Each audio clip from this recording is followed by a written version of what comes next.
Hello, this is Second Amendment on a Budget, and today I'm going to discuss my most recent acquisition, a Rock Island Armory 1911A1 Tactical.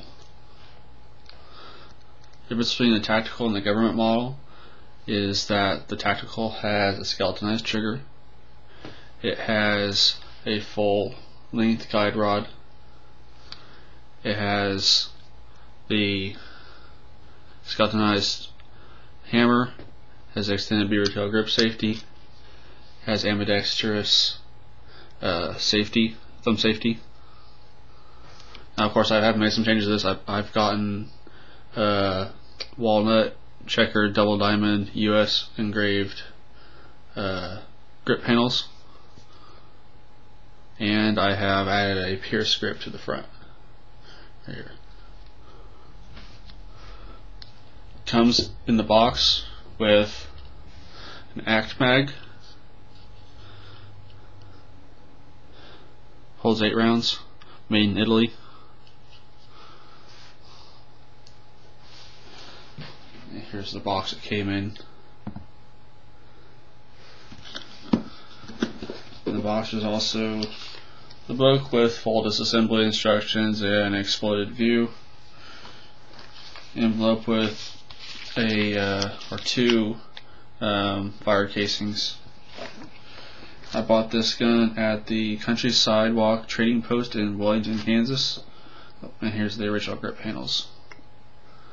They're actually fairly nice looking. I just don't like the look of it being so light colored. I like it a little darker, and I wanted something checkered.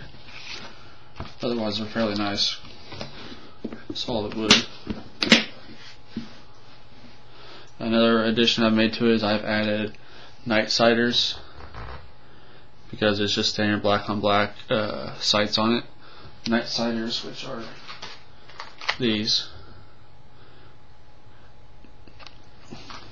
Whenever you expose them to UV light, they charge up.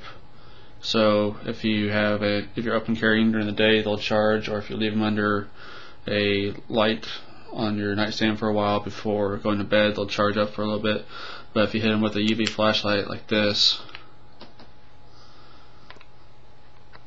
you can see they go green. It's really bright for a few seconds, then it fades, but it stays light enough to see once your eyes get adjusted to the dark for hours. The longer you let them charge, the longer they stay lit. I think it's up to 10 hours they'll stay lit if they're exposed to light for a longer period of time. I've also picked up a few holsters for it. I have Blackhawk Serpa holster for 1911 clones with the carbon fiber finish. I have the paddle holster. I don't like the belt slide. I'm waiting because my favorite retailer, Thunderbird Tactical, does not have any of the mag carriers in the carbon fiber finish in stock. They said they'll have them in on Wednesday. I'm going to pick one up then. I also picked up a CompTac 1911 inside the waistband holster. And I like this because I can just buy a different piece of Kydex and just change out the piece of Kydex and leave the leather for my other guns. This was fairly expensive. I wasn't too pleased with the price of it, but it was the only option they had for inside waistband carry of a 1911, so I had to get it if I was going to carry.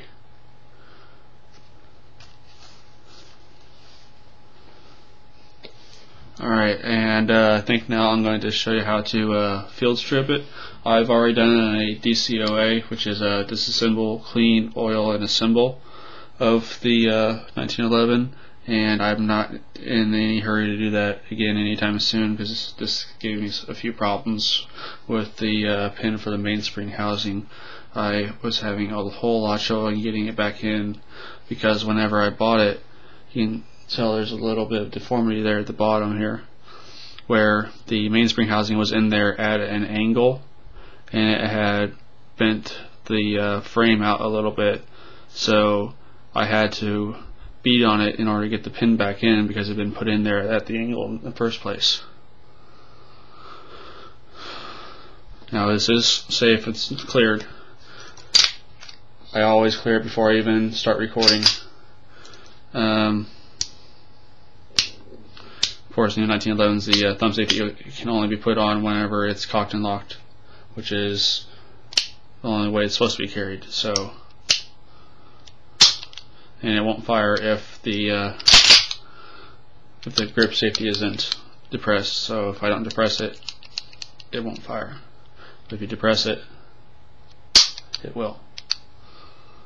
Okay. To disassemble is for cleaning.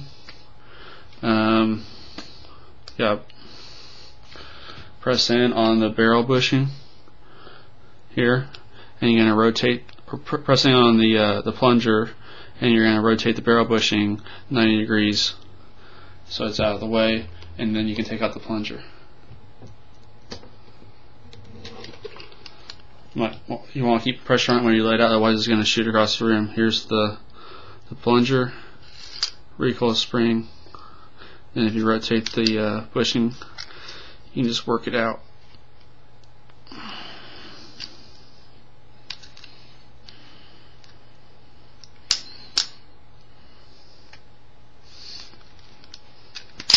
There we go. Cut it out. I'm going to lay this down on here so I don't mess up with this towel.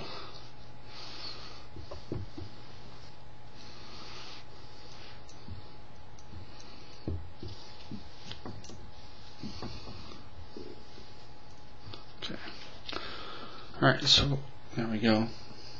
Cut that out. There's your full-length guide rod there and your barrel. Then you're going to push your slide back to the point where the disassembly notch, which is that little half moon shaped notch in the slide, lines up above your slide lock. And then you're going to turn over, you see this little knob here, you're going to push on that, that's your slide lock.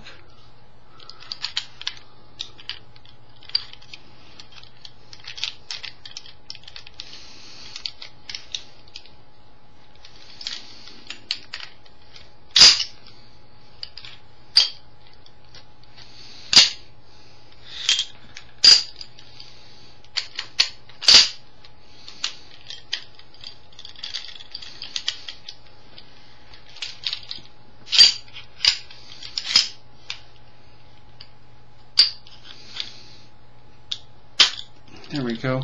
It was being a little difficult for me there for a second. It slides out like so.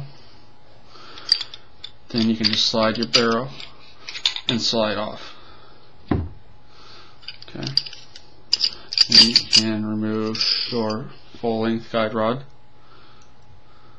and then the barrel, flip down the I'm not sure what they call it. It's this pin that rotates with the hole through it that your slide goes through, where it comes out through the barrel or through the muzzle of the slide. Okay, now it is fully disassembled for cleaning. Okay. Now this is clean because I haven't fired it yet.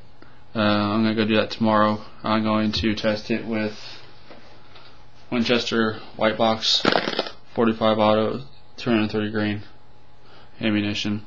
Got a 100 round box that I'm going to go put through it. I'll probably get another box put through it. I'll put a couple hundred rounds through it for a full break-in period. Okay, so once you got it assembled, you want to make sure that you're cleaning it all out there, oiling it all up. I put oil anywhere where metal on metal moves, so I put some down in around the sear and disconnector, around the hammer, the safeties, and the spring where the safety spring here, and then I put on the rails of the frame, as well as in the rails in the slide. Put some on the slide where it meets with the sear. Put some in with the firing pin here, and some on the other side, and down there. Anywhere where there's metal on metal moving, I'll put some.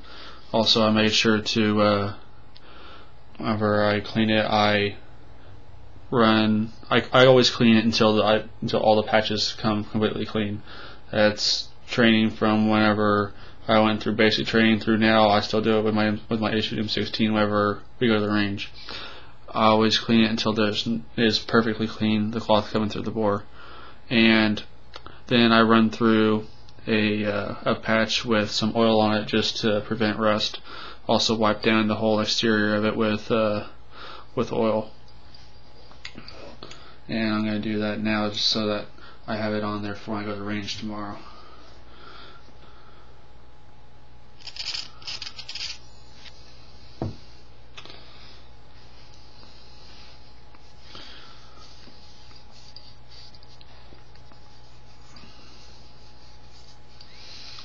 I want to make sure it's good and lubed up since this will be the first time it's ever been fired. I'm sure I'm probably going to do some more changes or additions to it in the future. Probably upgrade to maybe some Wilson Combat internal parts for the frame, you know, sear, disconnector, sear spring, maybe even the mainspring housing, since I'm not sure really why mine is all messed up the way it was when I bought it. It seems to function fine. I've done function checks with it, but it's really the test is going to be putting the ammo down the pipe. So I have been carrying it the last couple of days since I bought it,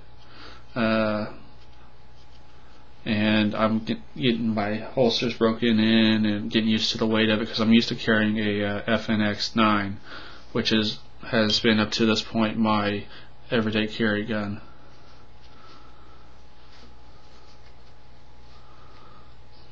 I'll make sure I get plenty around the bushing here, since it's metal-on-metal contact with the barrel as it slides through down inside there real good. I think I'm also going to see about changing out maybe the guide rod and spring. Maybe go with one that's not a full-length guide rod. I'll just have to see, as I'm not sure about the interchangeability of those parts on it.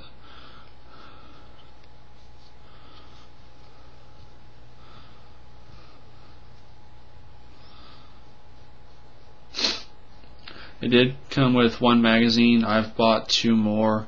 The ones I bought are they're fairly cheap. They're only $12. They are DPMS magazines. They had Chip McCormick's there, but they were like $25 a piece, and I was already pretty much at my max budget buying this, so I didn't pick them up. I probably will in the future though. Okay, get that done. That a little bit.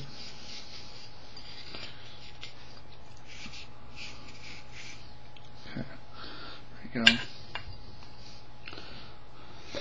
Alright, now I'm going to put a little bit of oil in here before I even start putting it back together.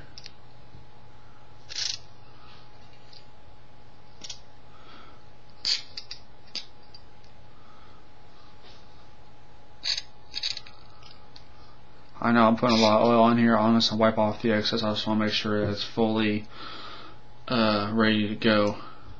Okay. I'm not worried about wasting the oil. I have plenty of it. Okay.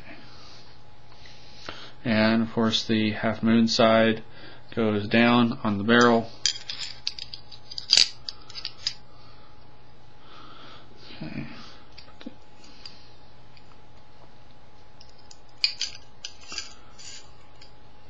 Done.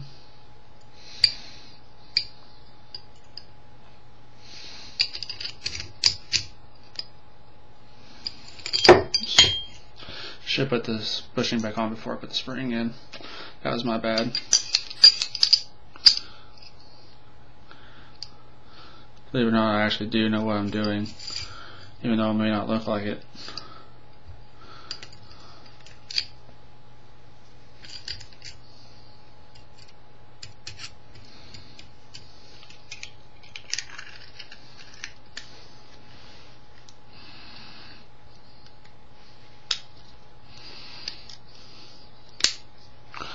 go. Slide's fully reassembled. Okay, now I'm going to put a little bit on the frame rails.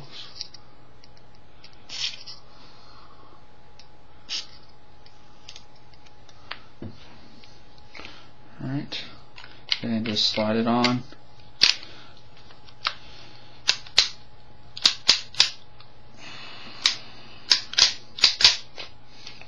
There we go. Line it up. Just got it lined up in place. That half moon circle there, going to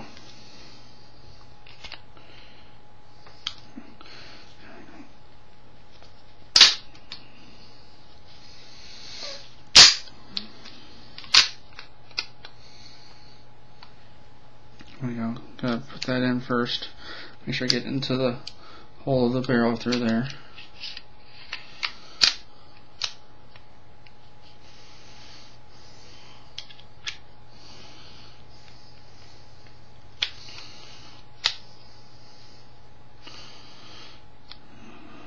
This just gives me problems today, doesn't it?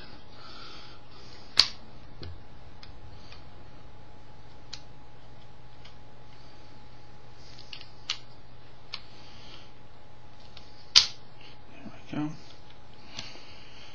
Okay, now that I got that through there, then I just push the slide back until you get to the where that half moon shape is lined up over the hole there. Then you just press it in. This just doesn't want to do it right today. There we go. Now it is back on and it's ready to go. Just wipe all the excess oil off there. I know I put a lot on there, but I did it on purpose because I want to make sure this is good and lubed up for its first run out. I may do another video on this after I've been to the range. We'll just have to see.